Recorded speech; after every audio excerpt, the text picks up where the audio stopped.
O nome da pregação de hoje é Qual o propósito da vida?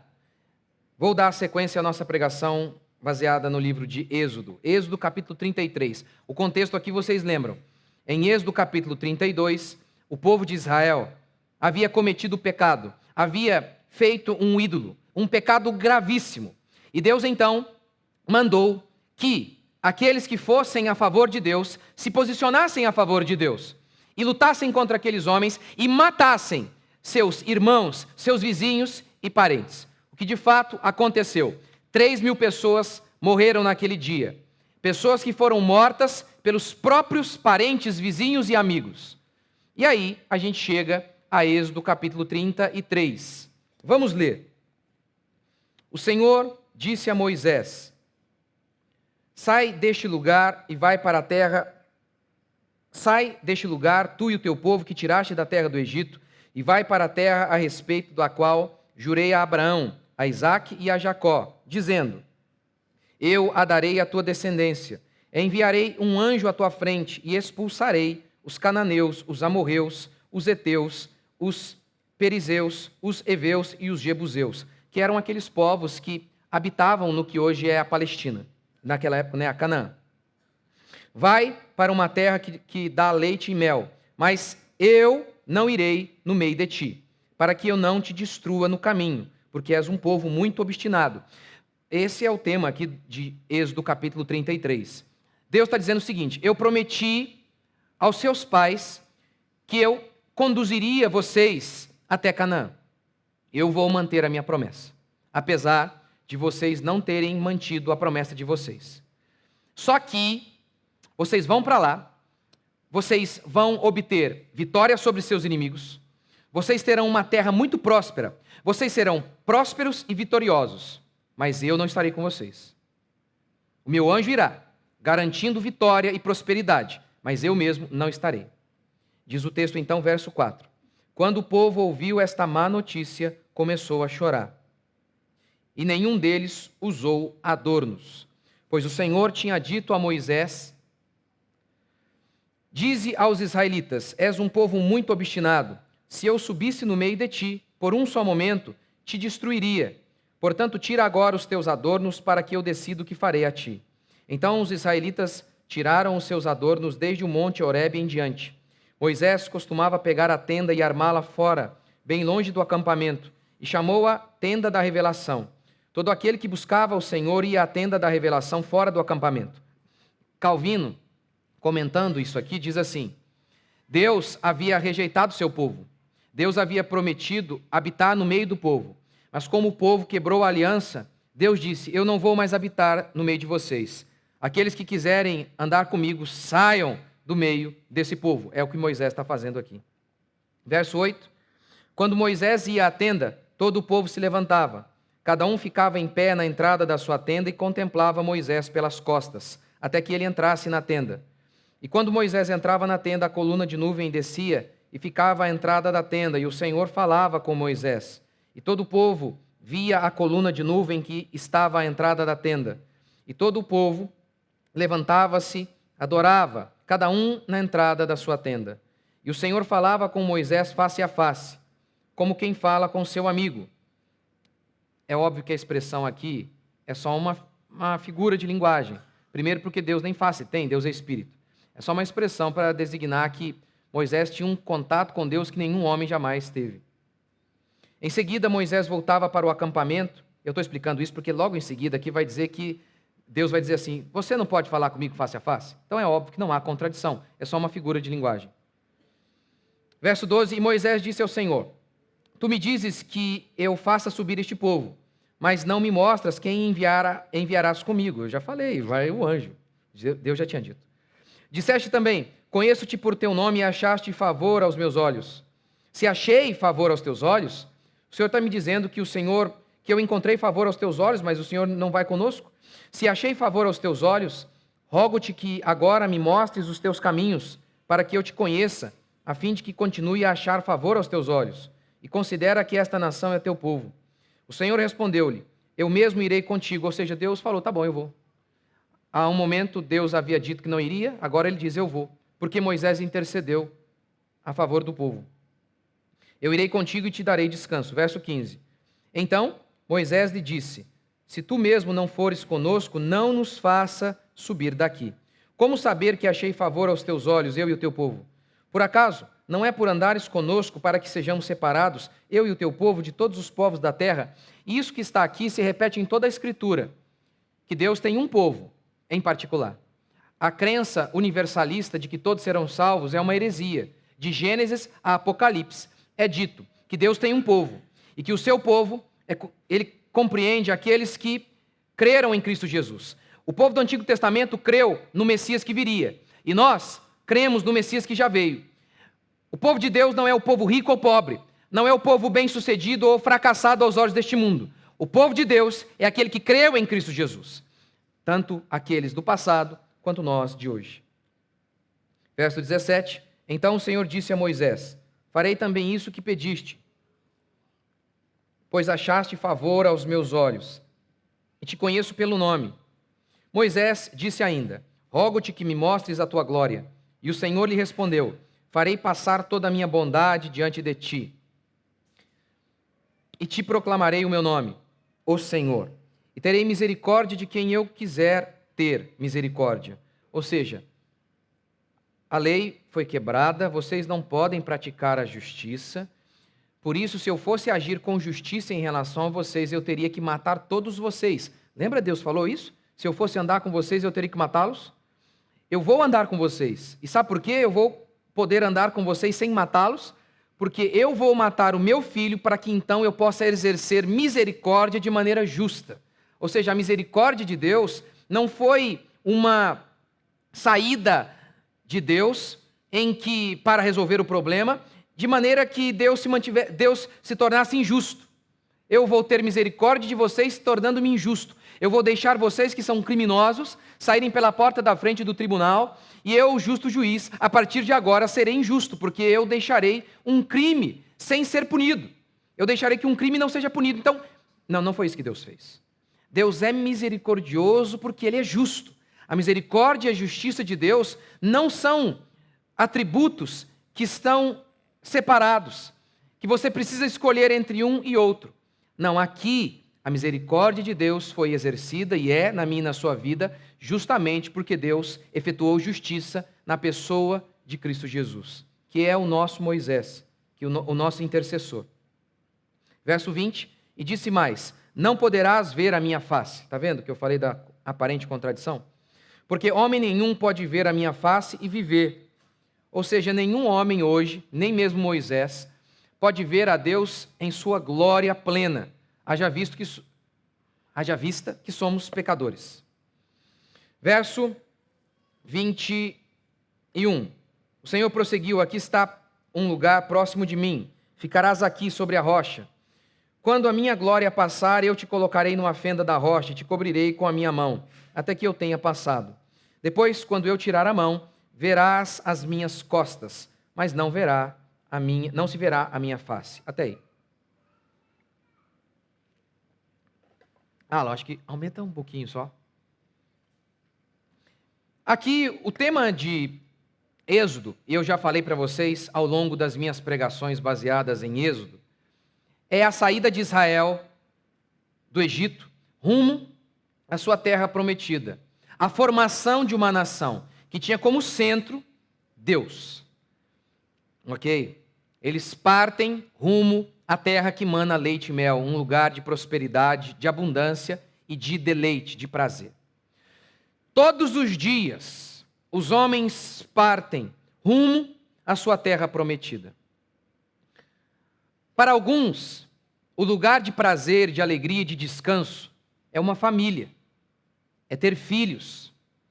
Para alguns outros, é reconstruir a família que um dia eles tiveram. Para algumas pessoas, é uma carreira, é uma posição na sociedade. Qual é o propósito da existência humana? Algumas pessoas dizem assim: chegar a algum lugar. Este é o propósito da existência. Conquistar algo. Como Israel aqui estava em busca de uma conquista.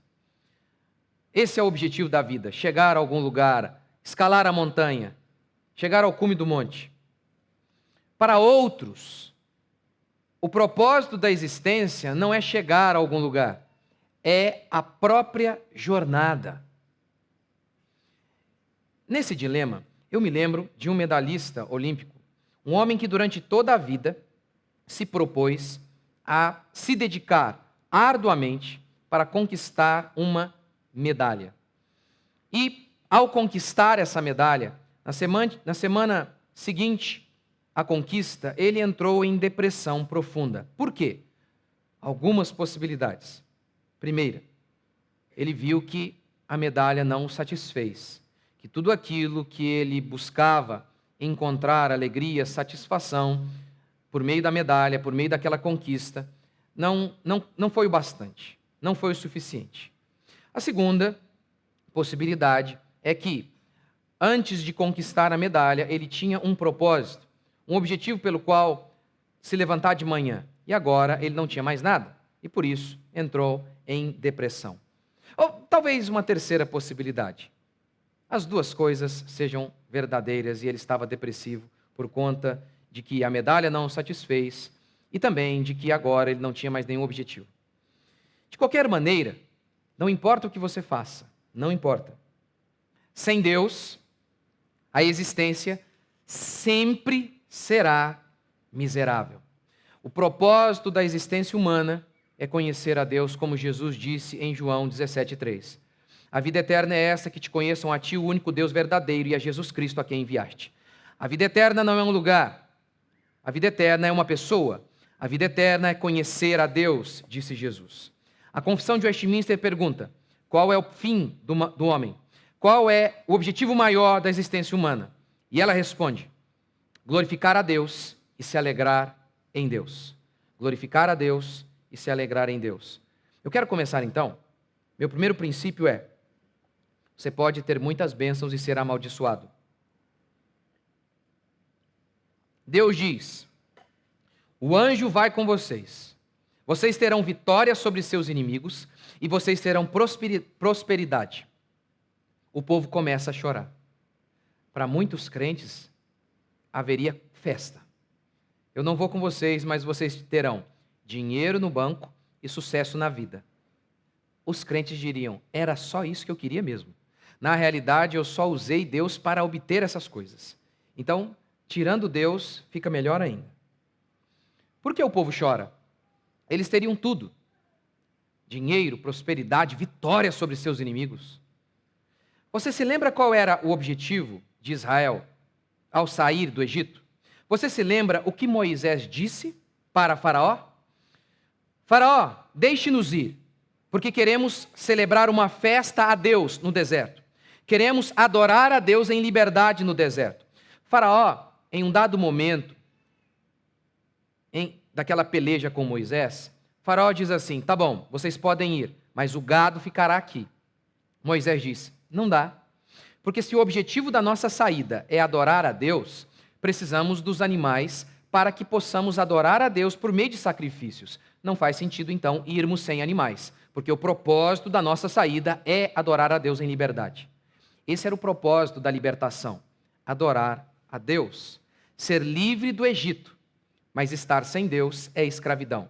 Por isso, Calvino, comentando este trecho, diz assim: as más notícias os afetaram de tristeza, pois sentiam que os homens não podem ser felizes a menos que Deus seja propício. Ninguém pode ser feliz a menos que Deus seja propício.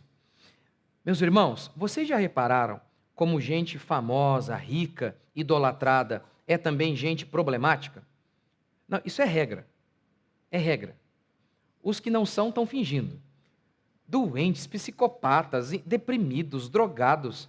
Não é raro histórias de miséria profunda. Profunda. Eu estava me lembrando ontem do Michael Jackson. Eu ia falar sobre isso aqui, aí me lembrei como ele terminou seus dias e tal. E aí eu coloquei lá um videozinho dele. O cara era um gênio. Um gênio. E eu coloquei uma dança dele, ele faz um passinho, não vou fazer aqui, né, porque eu sei fazer, mas... E parece que desliza, não? E aí, todos os músicos, os dançarinos que estavam com ele, é óbvio que deviam ser os melhores que existiam. E aí eu mostrando para o meu filho, né, a gente voltava. Ninguém deslizava como ele, impressionante. E ele garoto, né, ele participou do Jackson's 5, ele era garotinho, tinha, sei lá, 10 anos, 12 anos. A voz do cara, um negócio impressionante. Um gênio, um talento absurdo. Absurdo. Em alguns shows, ele saía, acho que foi um show no Super Bowl, ele saiu do chão assim, a lá Steven Spielberg, ficou ali uns 2 minutos parado. E todo mundo, idolatrado, genial, milionário, e uma vida miserável, deprimida. Causa da morte, ele era viciado em remédio para dormir. Para os perversos, diz o meu Deus, não há paz. O texto não declara. Para os perversos, diz o meu Deus, não há fama, não há dinheiro, não há satisfação em todo tipo de vícios sexuais e por aí vai. Não, eles podem ter tudo isso. Mas Deus declara, paz eles não terão. Paz jamais, jamais. É isso que o povo de Deus entendia. Prosperidade sem Deus é miséria. Ser conhecido pelo mundo, sem ser conhecido por Deus, é ficar escondido. É isso que eles entendiam. Mas, como de maneira prática Deus alegra a alma humana?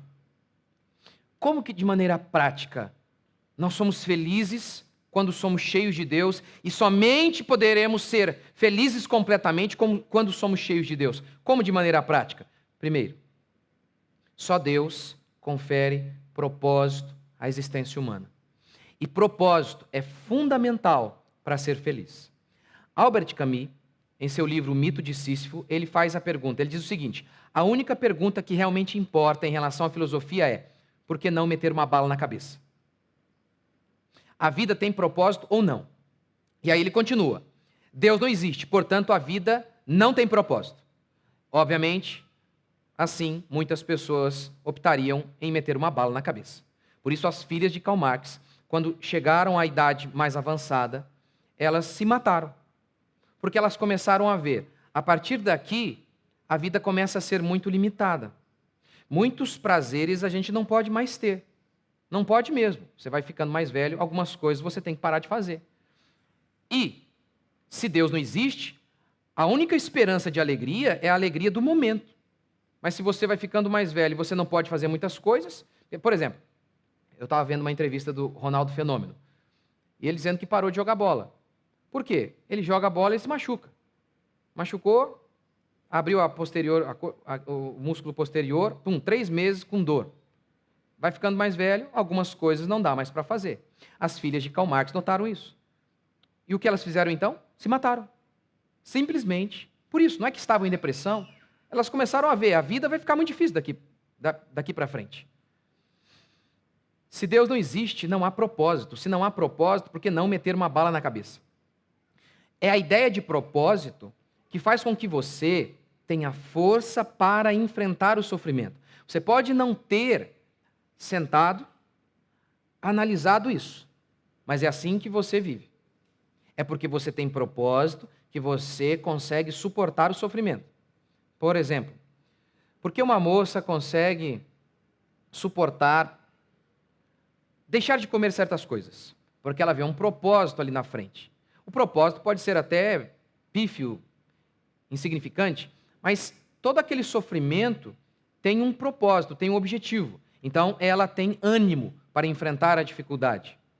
Ter filhos, o sofrimento do trabalho, enfim, vários e vários dilemas e angústias e desafios que nós enfrentamos são enfrentados porque vemos que tem um propósito maior. Mas se não há propósito, por que aguentar o sofrimento? É claro que meter uma bala na cabeça é o caminho mais racional. Como disse Camus, se Deus não existe, diante do sofrimento, é claro que enfiar uma bala na cabeça é o caminho racional. Por que não fazemos isso? Porque temos Deus. Porque Deus está conosco. Então vemos aquilo que Paulo disse. Os sofrimentos do tempo presente não podem ser comparados com a glória que há de ser revelada. Mas se Deus não existe, o sofrimento do tempo presente é apenas sofrimento do tempo presente. Não há esperança. A esperança afofa a cama. A fé no amanhã torna os sofrimentos de hoje mais toleráveis. Como encontramos alegria em meio à dor? Quando cremos que tudo coopera para o bem daqueles que amam a Deus. Mas quem não ama a Deus, se não existe Deus, não há amor a Deus e nem Deus que ama o seu povo. Portanto, seu sofrimento é apenas sofrimento, é apenas azar. Primeiro, temos felicidade em Deus, porque Deus confere propósito. Segundo, porque Deus abençoa o nosso trabalho. Como assim? Veja o que declara Ageu. Tendes semeado muito e recolhido pouco. Comeis, mas não chega para fartar-vos. Bebeis, mas não dá para saciar-vos. Vestivos, mas ninguém se aquece. E o que recebe salário, recebe-o para pô-lo num saquitel furado. Isso aqui é uma desgraça. Não é uma desgraça?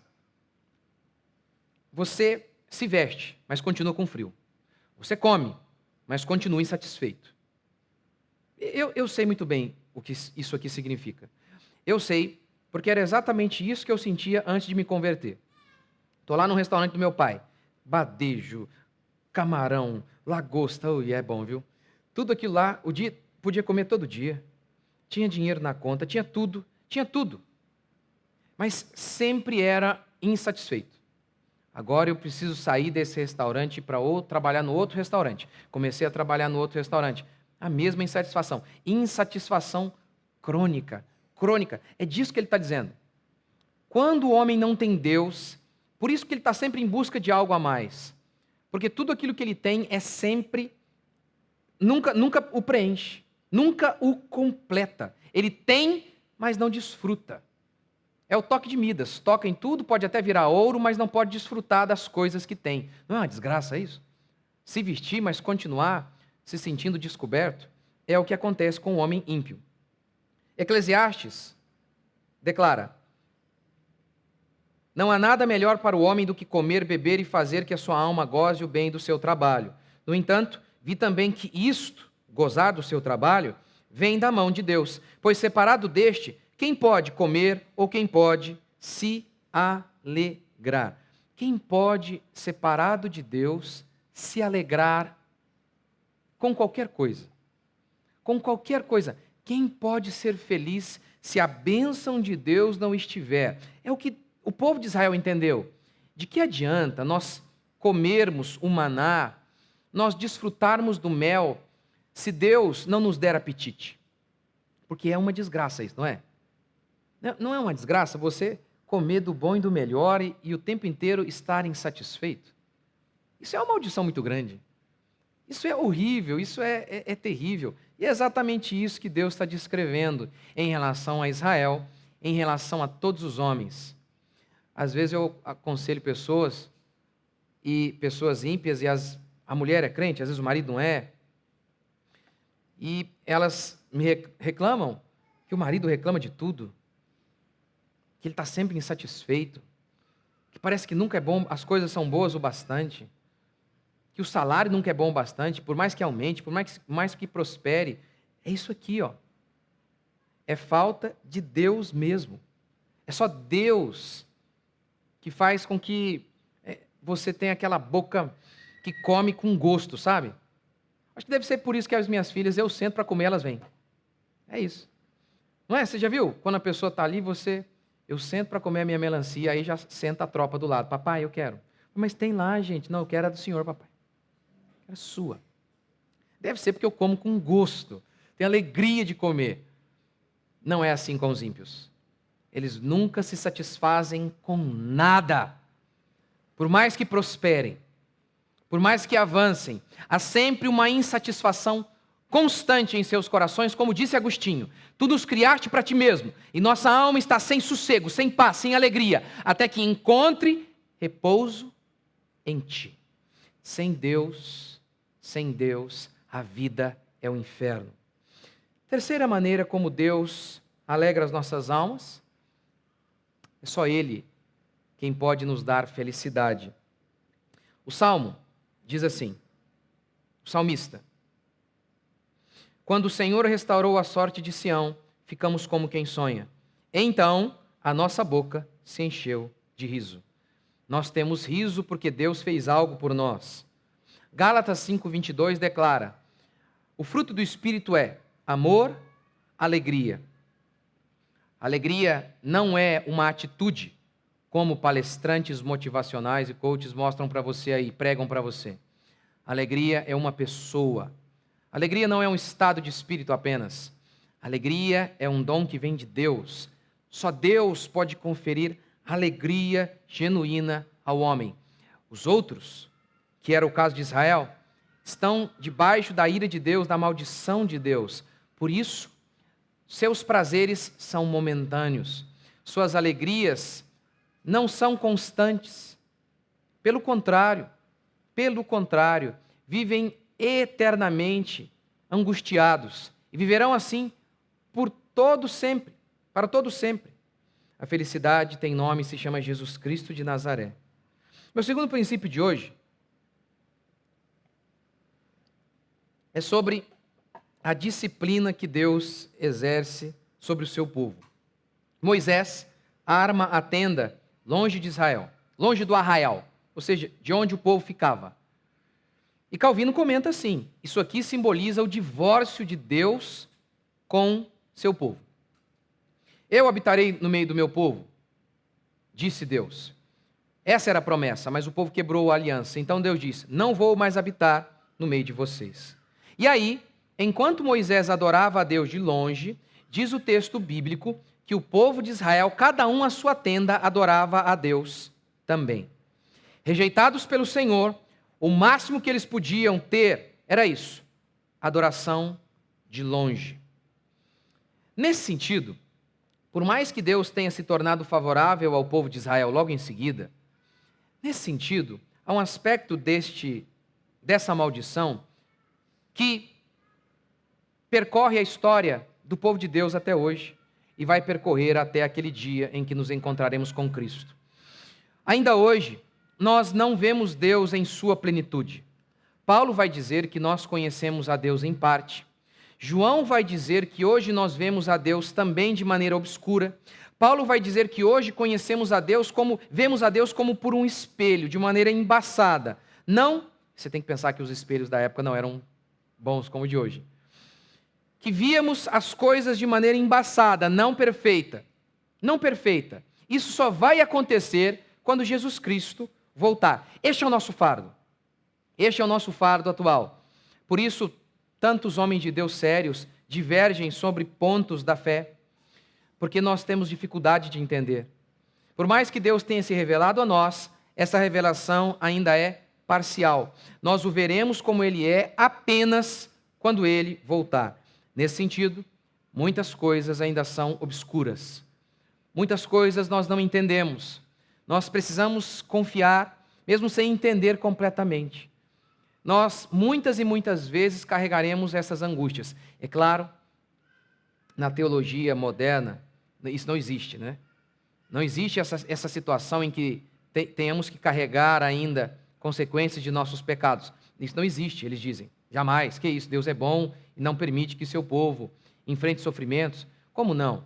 Todos vocês aqui vão morrer. Todos vocês aqui vão ter que chorar a morte de seus pais, de seus parentes. Como assim? A partir da cruz, nós fomos livres de todo o fardo do pecado. Isso é mentira. E um dos fardos do pecado é que fomos expulsos do jardim e, apesar de reconciliados em Cristo Jesus, ainda carregamos o fardo de não conhecê-lo completamente. O veremos apenas como ele é no dia do juízo final, quando Jesus Cristo voltar para aniquilar os homens maus e resgatar o seu povo. Ou seja, aqui é apenas um por enquanto. O desejo do cristão é conhecer a Deus. E sabemos que isso só poderá ser possível de maneira completa na glória. Portanto, ansiamos a vida eterna. E terceiro e último princípio, a graça de Deus. A graça de Deus. Deus diz: não vou com vocês, porque se eu for, eu tenho que matar vocês. Moisés então intercede a favor do povo. E Deus diz: ok, eu vou. O que acontece aqui? Eu vou e serei misericordioso. O que acontece aqui? O nome disso se chama graça. Moisés é um tipo de Cristo. Cristo é a graça personificada. A graça é o favor imerecido de Deus. Você não merece, mas Deus te ama. Você não merece, mas Deus te salva. Você não merece, mas Deus te abençoa. Você não merece, mas Deus anda com você. Isso é graça, favor imerecido. E só pode acontecer porque Jesus, que é o nosso Moisés, Jesus intercedeu por nós. Jesus se colocou no nosso lugar. Lembra que Moisés havia dito? Eu preguei para vocês semana passada. Risca o meu nome do livro da vida. Eu me tornarei maldito para salvar o povo, se preciso for. Moisés não podia fazer isso, mas Cristo pôde. Cristo morreu para que nós tivéssemos vida. Cristo é o nosso Salvador. Meus irmãos, todos os dias, eu tenho muito claro para mim a consciência de que nós somos pecadores. Israel adorou ídolos e tinha que ser morto. Eu tenho muito claro para mim que Deus não poderia andar comigo a não ser por meio da graça.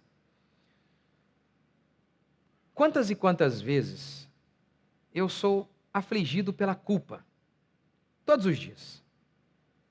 E quanto mais eu caminho na minha fé cristã, mais consciência eu tenho de pecado. Mais eu consciência tenho de quão maligno eu sou. Eu fico pensando, eu olho para alguns anos de caminhada com Jesus. Eu tenho 39 anos hoje.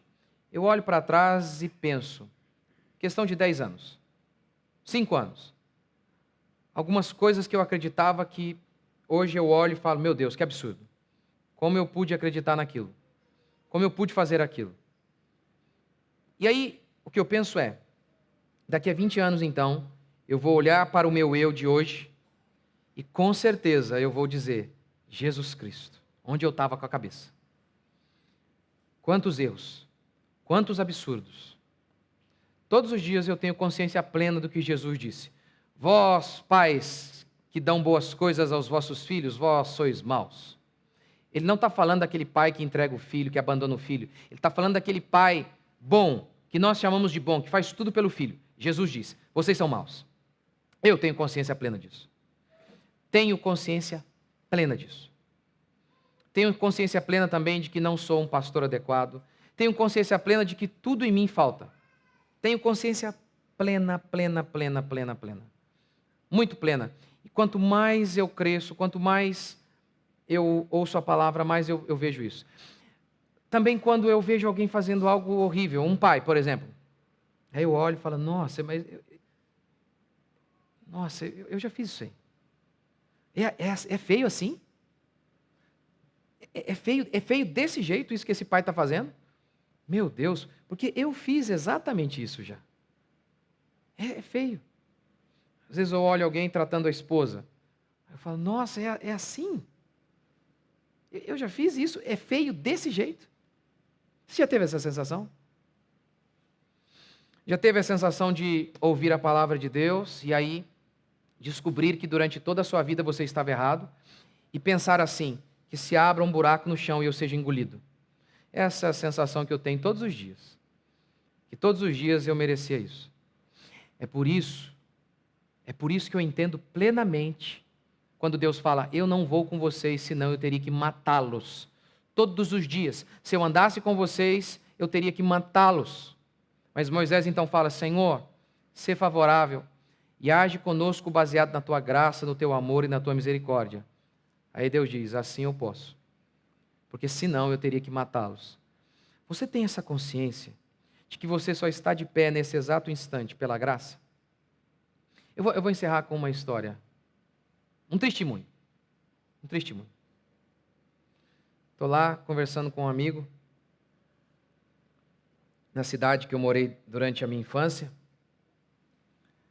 Meu amigo então pergunta, E o fulano?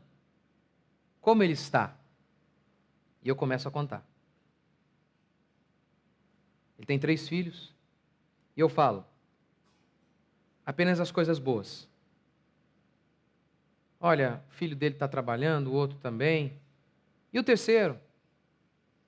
Aí o terceiro não tinha nem como mentir, não tinha jeito. O terceiro estava muito ruim. Eu só falei, não, acho que está bem, só isso. Mas aí, eu me lembrei de tantas outras vezes que dá, acho que, para ver o veneno descendo aqui assim. O gosto, sabe? De falar, rapaz, aquele cara é um vagabundo, porque essa é a verdade. Esse cara é um fracasso total. Seus filhos são perdidos. De uma maneira terrível. Como que havia prazer em falar, em diminuir os outros para que assim então eu me sentisse maior. E era verdade. Se eu falasse tudo o que aquela família era, eu estaria falando a verdade. Mas a Bíblia diz que o amor cobre multidão de pecados. Homens de Deus não têm prazer em ver o mal dos outros, não celebram a desgraça alheia. Mas eu fiz isso a vida toda. Era só isso que eu sabia fazer. Só isso. Mas, então, eu me lembrava, e me lembro, é verdade, Deus tinha que me matar todos os dias. Quão malignos nós somos. Quão terríveis nós somos. Nós só estamos de pé porque a bondade de Deus, a sua graça tem passado sobre nós, tem passado por nós todos os dias. E se você pensa diferente, você não é cristão. Se você não tem consciência plena de que neste exato instante você só está aqui pela bondade de Deus, que se não fosse Ele, você estaria em situação idêntica ou pior do que aquelas pessoas que estão lá fora, você não é cristão. A graça de Deus, é por isso que Deus tem andado conosco, porque as suas misericórdias se renovam sobre nós a cada manhã. Você crê? Vamos ficar de pé?